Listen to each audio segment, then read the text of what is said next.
ఎందుకో ఆ అసలు అసలు అక్కడ జరిగిన సంఘటనలు చాలా దారుణమైనవి. సో ఆ వీడియో మీరు చూడాలనుకుంటే ఇప్పుడే మన ఛానల్లో పార్ట్ 2 అనేది చూసేయండి. ఇది పార్ట్ 3 కాబట్టి.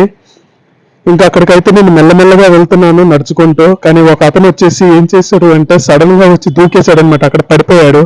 ఇక్కడ నేనేం చేయాలనుకుంటున్నాను అంటే తలని అట్లా ముంచాలి అనుకుంటున్నాను, ఎందుకంటే చలేస్తుంది అనమాట. ఎంత చలేస్తుందా అనేది నేను అట్లా ట్రైల్ వేస్తూ అలా వెళ్ళాను అనమాట. అక్కడైతే కొంచెం లోతుగానే ఉంది. సో నేనైతే బాగా ఎంజాయ్ చేశాను ఫ్రెండ్. ఇలా ఎంజాయ్ చేస్తున్న సమయంలో ఒక పెద్ద ఆయన వచ్చాడు. ఇక్కడ చూడండి, పంది పొర్లినట్టు పొలుతున్నాడు కదా, ఈ వైట్ కలర్ బనీన్ వేసుకొని సేమ్ అట్లానే ఉన్నాడు. మరి అయితే అతను ఇంక గాబర్ అయిపోయి వచ్చాడు, మెల్లి పడ్డాడు చూడండి. నాకు అప్పుడే చాలా నవ్వు వచ్చేసింది, నవ్వేశాను. కాకపోతే అతనికి వినిపించలేదు అనమాట. వినిపిస్తే ఇంకా ఫీల్ అవుతాడు అనేసి అయితే ఇంకా అతని ముందు అంతగా నవ్వలేదు నేను.